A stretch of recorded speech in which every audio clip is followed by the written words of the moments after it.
Hello, everyone. Welcome to the Confidence Tea Podcast. I'm your host, Gigi, and we have an amazing conversation for you tonight. So I hope you have your cup of tea and you are ready to join in this conversation with us. If this is the first time you're tuning in, welcome. And if it's just been a long time since you've tuned in, welcome again. So tonight we have a very special guest. Miss Renee is in the house and she is going to share her story with us. So I'm going to give you about 30 seconds to grab your favorite cup of tea and get ready for an amazing show.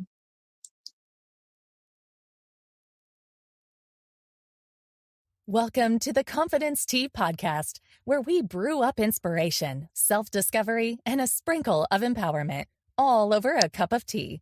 Please welcome your host, Virginie Madiston. Virginie is a passionate advocate for personal growth and wellness, blending the art of tea with the journey of confidence. With a background in psychology, theology, and coaching, she believes every sip of tea can lead to a transformed mind, edified soul, and activated confidence. So get ready to steep yourself in uplifting conversations, insightful stories, and practical wisdom. Without further ado, here's your host of the Confidence Tea Podcast, Virginie Madiston. Welcome to the Confidence Tea. Welcome back. I hope you guys have a nice cup of tea and you're ready to dive in this conversation with us. But before we get started, I want to tell you guys about an exciting event coming up. Gigi Inc. is hosting Sip and Celebrate. It's a gathering where we are going to share, we're going to celebrate, first of all, 8 amazing years of Gigi Inc. being in the community and helping girls to ignite confidence. For those of you who don't know, I'm the CEO of Gigi Inc., and we help girls to win the mental, physical, and emotional battles of adolescence. And we are celebrating 8 years, and we want you to come and celebrate with us at our Sip and Celebrate tea party. It's going to be November the 30th. I'm going to share the information in the chat. That way you can purchase your tickets. It's going to be at the Boca Dunes Golf and Country Club in Boca Raton, Florida, November 30th from 11 a.m. to 2 p.m. This is an event you don't want to miss. And if you can't make it to the event, but you would still like to support Gigi Inc., feel free to visit our website. You can sponsor, you can make a donation, you can partner with us. We're definitely looking forward to seeing you there. You don't want to miss it. It's going to be amazing. So without further ado, I want to introduce you guys to tonight's guest, Miss Renee. Renee is a vocal powerhouse. And when I say powerhouse, powerhouse. Type powerhouse in the chat. Let me know you're here. Let me know you're listening. She is a powerhouse. And so she has a prestigious, give me one second, guys. My computer. Yep, here we go.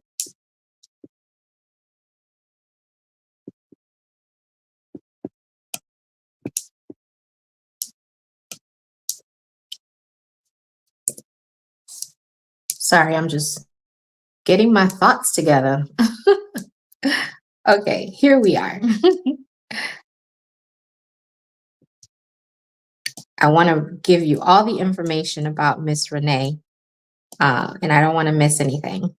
But she has been in the vocal industry for over 20 years, and she's helping women to unlock their voices and sing. After earning her degree in voice and being named Nat's winner, she honed her skills even further, earning a master's in vocal and pedagogy. When she's not out recording music or performing as a solo artist, she shares her passion for music as a choir director, workshop presenter, an all around voice guru. Her infectious enthusiasm and keen ear for technique, Renee is the perfect coach to help you unlock your inner song and find that elusive mixed voice that you've been searching for. So, without further ado, please welcome to the Confidence Tea Podcast, Renee.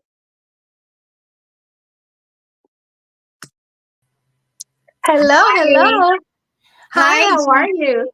I'm good. I'm great. Thank you so much. Thank you so much for that very sweet introduction. And I am super stoked for your event. You said it's November 30th? November 30th, Yeah. Sip and Celebrate. That sounds amazing. We'll have to talk more because I want to talk to you about like if you do like prizes, if you're looking for prizes, because I can help you out with that. So, Oh, okay. Sounds fun. yeah. I'm excited. Yeah. But I'm excited. Just thank you so much for just, coming on and willing to share your story and just be vulnerable and to share with us. And so many women, I know so many women go through different things in their lives. And so I definitely want to, applaud you for taking this courageous step. And I'm really just excited to get into this conversation with you tonight. I know it's going to be amazing. And so I briefly kind of told everyone about your background, but I want you to share like your story. Like what's your story? Yeah. So, okay. Let's just get right to it. So, as you had so graciously mentioned that I work in the vocal teaching, singing teacher industry, and one of the reasons that I offer what I do to women is because I'm very passionate about as women, we have this tendency to give to everybody, and we kind of put ourselves on the back burner, right? And so I feel as though I believe that it's so important for us to prioritize a hobby or something, just something that we can dive into and feel good about. And that's really my message to women is like, there's anybody who wants to let singing be that thing that just like energizes them and gives them something for them to be passionate about outside of taking care of kids and taking care of family and just all of the things. That's really what I want to do, want to offer to women and serve them in that way. And I'll tell you, Gigi, the reason that I'm so passionate about, women having that hobby of self-care is because I went through a very long journey. And at the end of that journey, I finally found my hobby of self-care. And so for me, it was actually weightlifting. So I like love lifting weights, which is I'm kind of like this petite middle-aged girl. And so, my husband and I joke because when we go to the gym, like I just want to bench. It's like, hey, what are we gonna do today? I just want to bench press. So it's kind of a That is joke hilarious. but that became like my thing that really kind of got me out of this, honestly, like a 7-year journey. And I'll get into that in a minute. And so, I think the title of today's podcast is Strength Song Self from Infertility to Empowerment. So everybody kind of already knows like what that 7-year long journey is, or was. And, I just want to thank you, Gigi, for this opportunity to share this story. Absolutely. Thank you. I'll tell you, like, when I started in this, this was like 2010, I believe. Yeah, we got married in 2009. In 2010, we were told in order to really have success in having a family, we would need to do IVF. So we need to do in vitro. And so that was really devastating news for us. And I felt so alone. Like I really wanted to connect with other women who had gone through IVF, especially Christian women, because I was struggling with a lot of different things from that perspective, from a faith-based perspective. And so I really wanted to connect. And we went to a very large church. I live like an hour north of DC. We were in a very large church. And I went to my pastor. I said, hey, is there someone in our church that has gone through IVF, has had success that I can talk to? And he kind of was like, no. So he couldn't, in our church of 3,500 people, could not connect me to anyone. One woman. Wow. I know. And now, later on, I found out there are people that have gone through IVF, but for whatever reason, the pastor that we were connected with didn't know them, or didn't feel it necessary to seek them out. But it was very lonely. You just felt like, wow, nobody else that I know has gone through this, so it was really difficult. In 2010, like, we definitely had the internet, but it was different. Like, we Yeah. didn't have all of the connections that we do now. Yeah. And but I was able to get into blogging. Like, blogging in 2010, that was a big deal, right? Everybody was like, Yeah. Everybody was doing blogs. Yeah. and so there were a lot of women going through infertility that were blogging. And so I had, all these girls that I was following their blogs and following their journey. And, then they would connect with me and they were following my journey. And that I had kind of this little network of women, this little support group through my blog and through like this little blogging community. It was really amazing. And that, like, having that blog and having those connections with those other women who were going through what I was going through was really that really helped me get through it, honestly. Like, I really felt like I was not alone, and that was really important to me. Wow. Wow. I mean, I can't imagine like going through the situation alone, but you know, just not being able to connect. I mean, now we have so many, there's social media and there's so many different avenues now, but like you said, 2010, that just wasn't the case. Mm-hmm. Wow. Yeah. Yeah, so how did everything go? I know when we spoke, I know you've shared with me, but I want you to tell the audience, like, how was the whole process and everything, and really get into the meat of it. Sure. Yeah. So we started our infertility journey in 2010, and we had insurance, which was this huge blessing. Mhm. However, our insurance had this very interesting clause where it would cover 3 IVF cycles per live birth. So as long Mhm. as it worked by the third time, then it would like reset, and then we Mhm. could use our insurance to cover IVF again. And we Mhm. realized, not everyone has that blessing of insurance covering Mhm. infertility. That's huge. And so we were like, okay, this is great. We're in a good spot. Well, Gigi, it did not work the first time. It did not work the second time.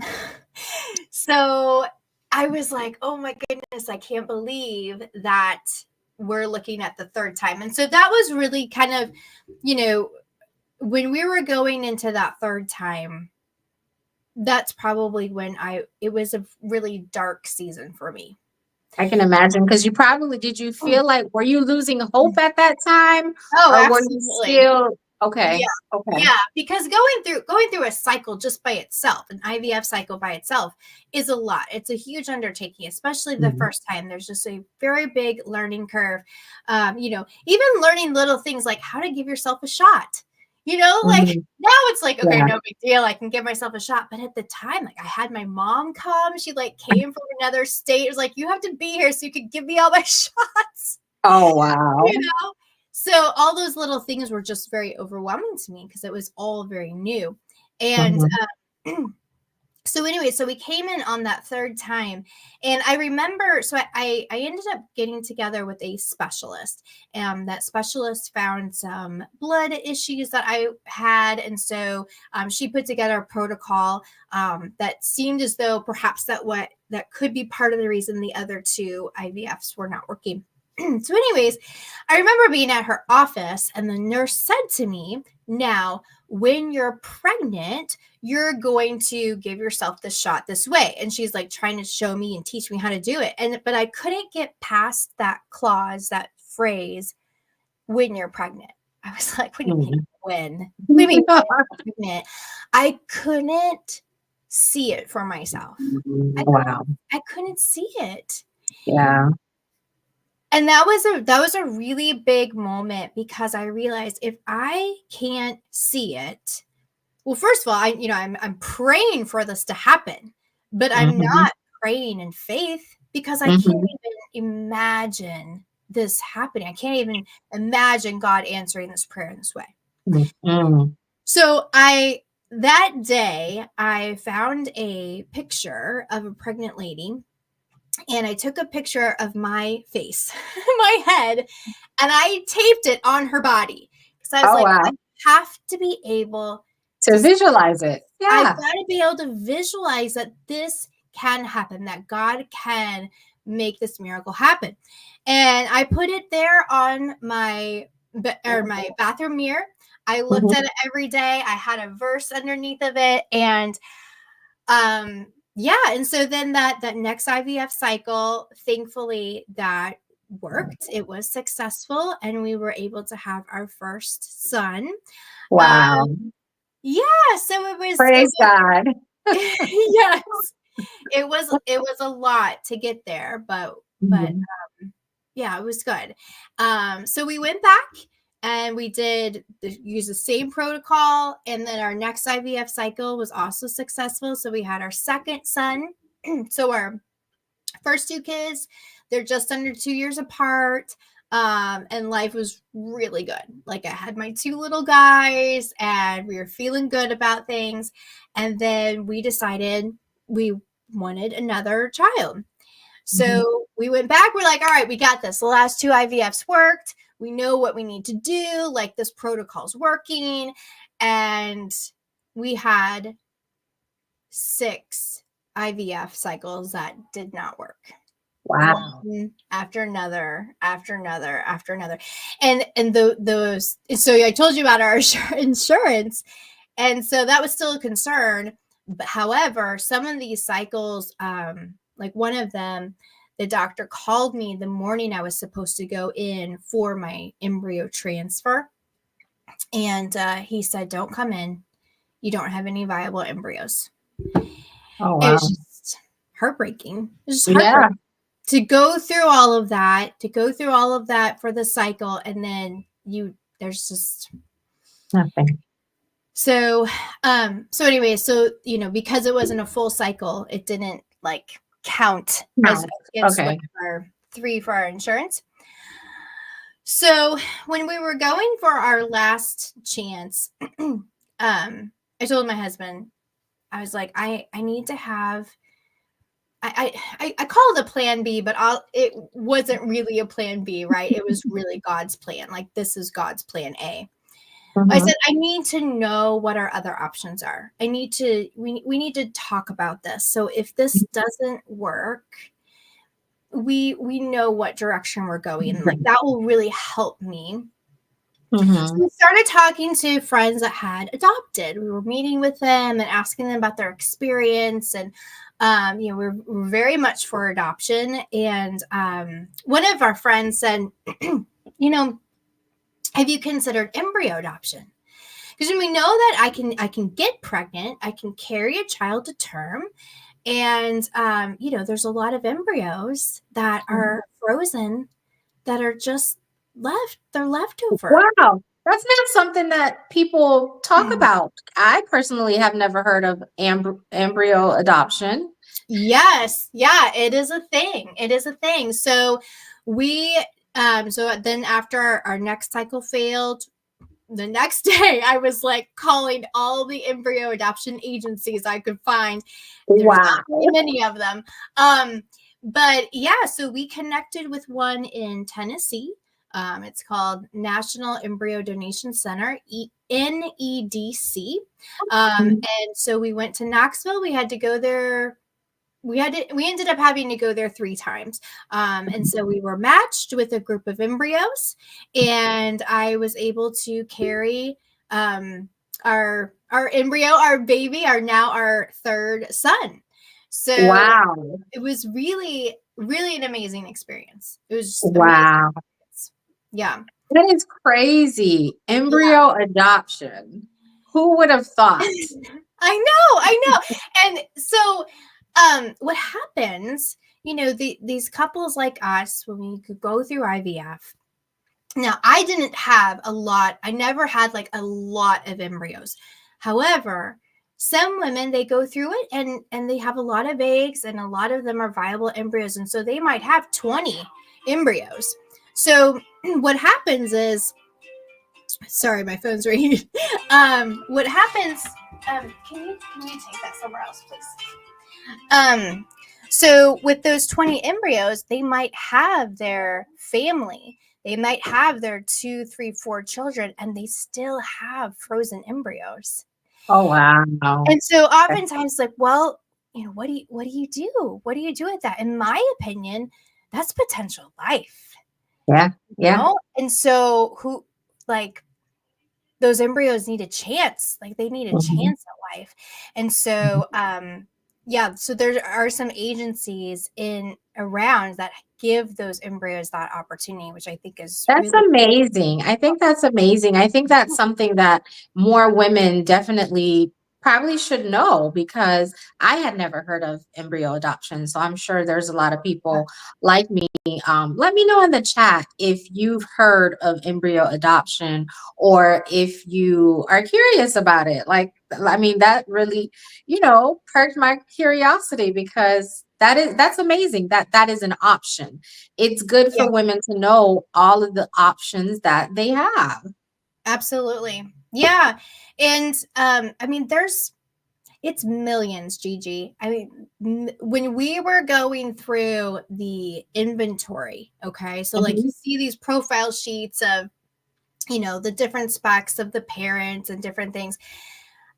There were millions of embryos. Wow. You were like, wow, this is lot. And this was, when we went through it, this would have been like 8 years ago.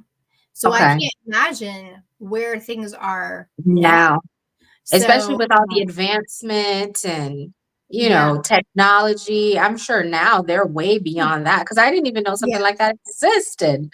yeah, Yeah. yeah. And Wow. it's other types of adoption are amazing, and I'm for all of it, for sure. I loved embryo adoption because I wanted to be pregnant. I Yeah. wanted to be pregnant. I got to nurse my son, and he nursed for 3.5 years, Gigi. 3.5 years. Yes, Oh I was like, boy. yeah, come on, I'm ready. He's a mama's boy for Yeah, real. he is. He is. Well, he's the baby. But yeah, so But I got to you got nurse to him. go through the entire process. And I think a Yes. lot of women, I think sometimes, not that people, they usually leave adoption to a last resort because they want the full experience. They Sure. want to feel that mother child connection, that giving birth process. There's something about it for women that, really, I've spoken to a lot of different women that, whether it's infertility that they've dealt with or whatnot, but or motherhood, they always, their eyes light up when they talk about giving birth, or when they talk about just the process of bringing life into the world. And so the fact that with this embryo adoption, it gives you that opportunity. And I think that's phenomenal. Yeah.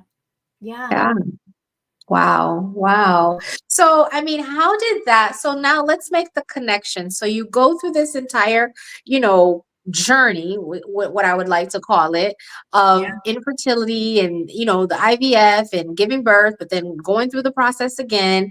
And so how was your song developed during Mm, that process? Like, how were you able to use this experience to build your confidence? Because I know mm.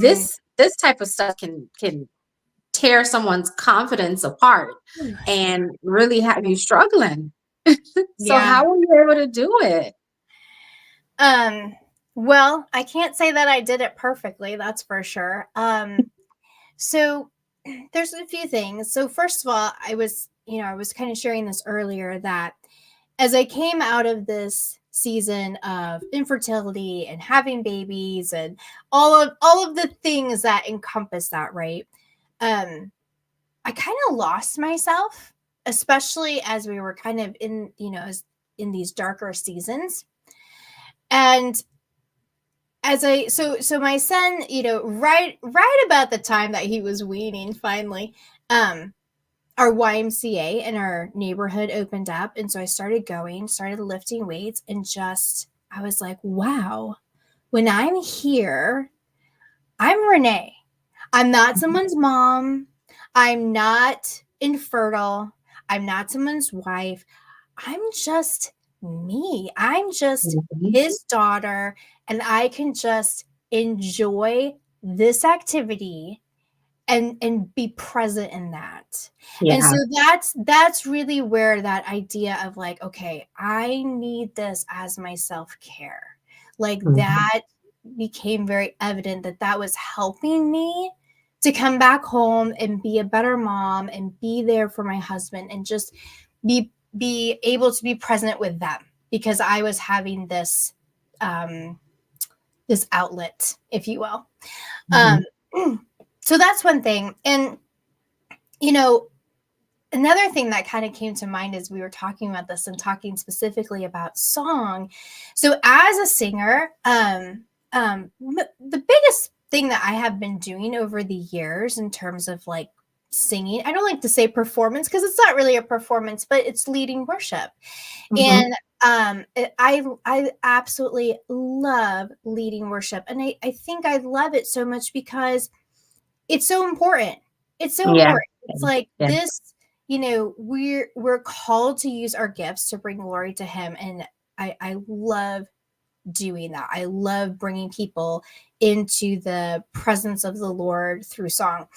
And over the years, I've always kind of had this question, like, why me? And I know it's not the healthiest question.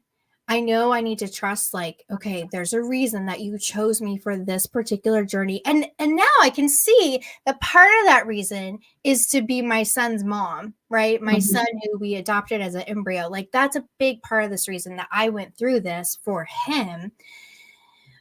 But it's always kind of there. Like, why did I have to go through this particular experience?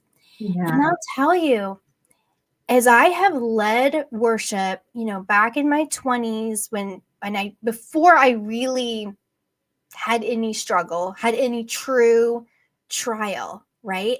And then when I lead worship now, What like a change. it's a change. Yes.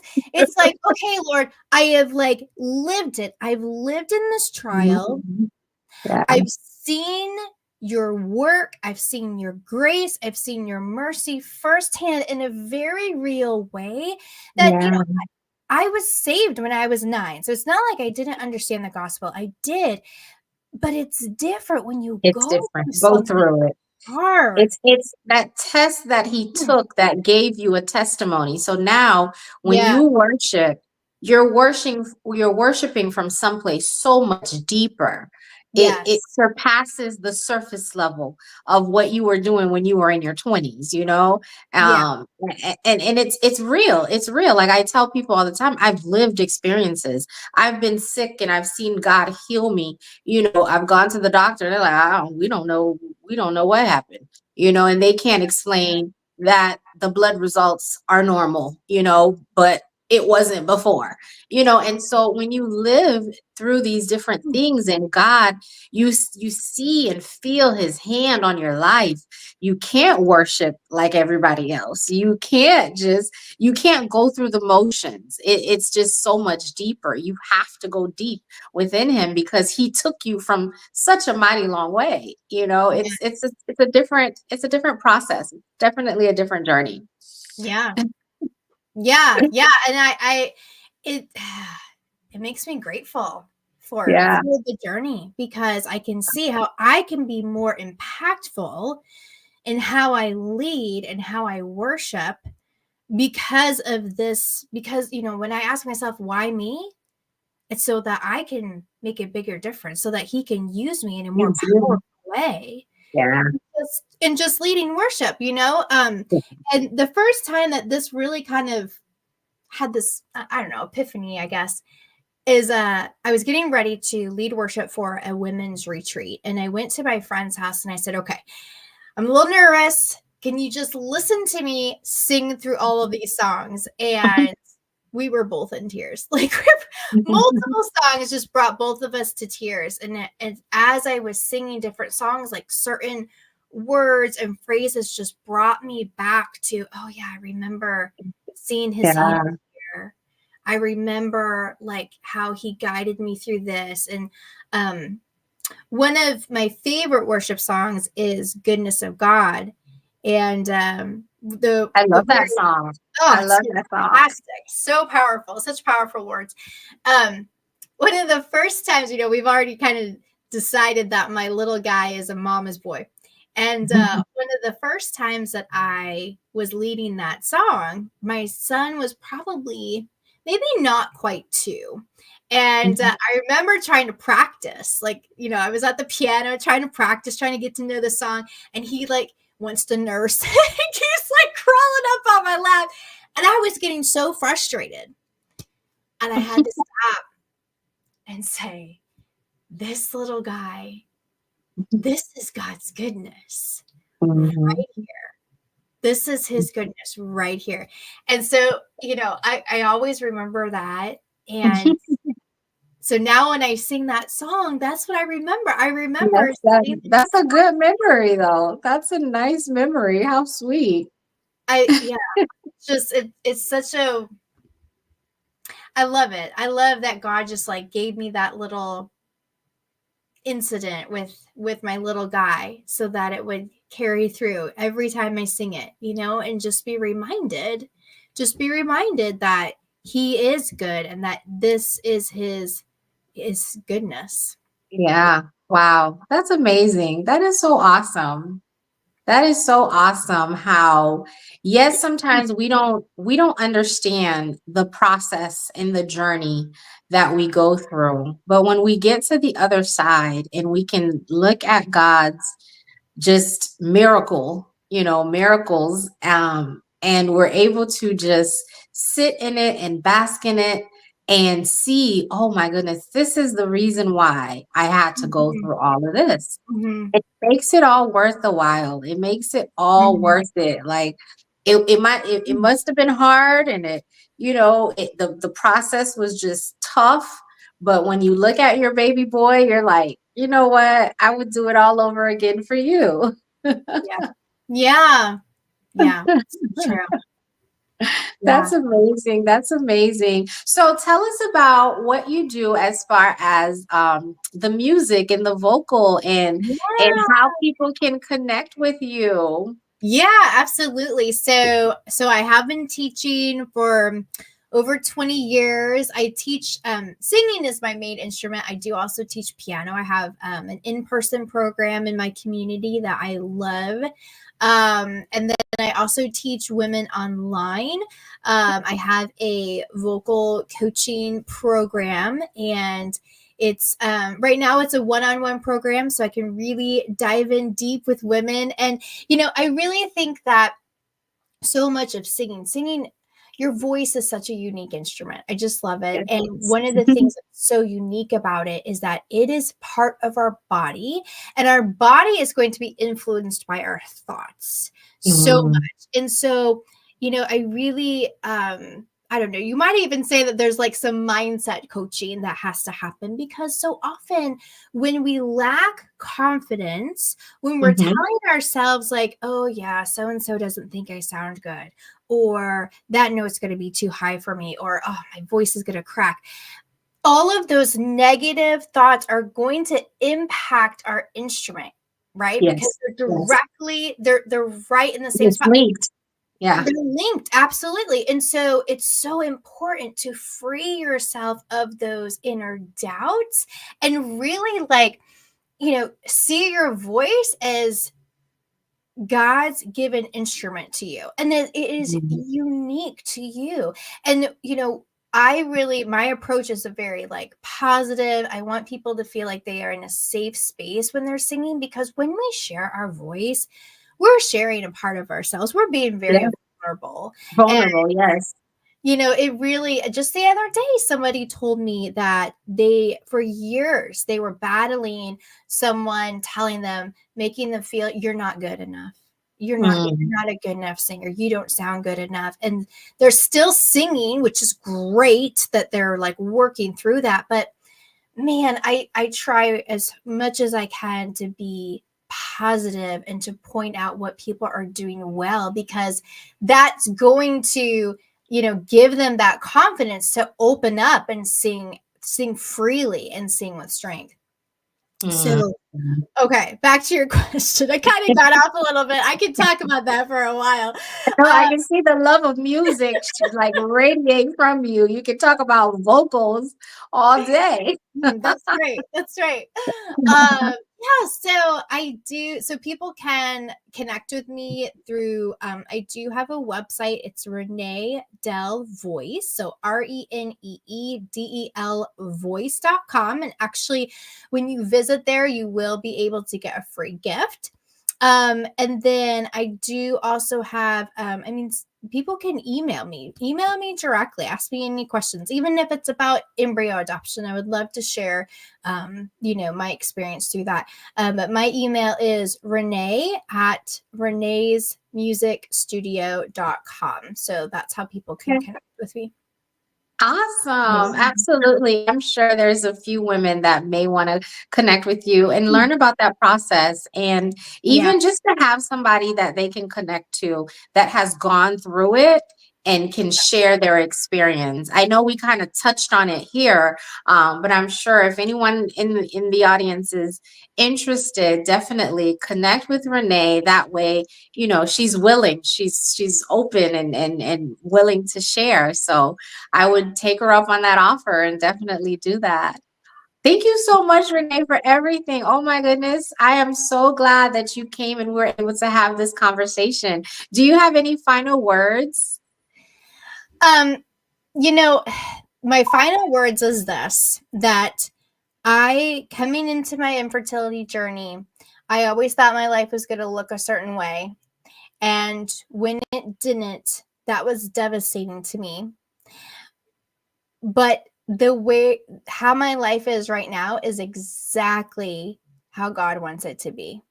Mm-hmm. And so, I felt very hopeless at different times, especially when that picture was not coming.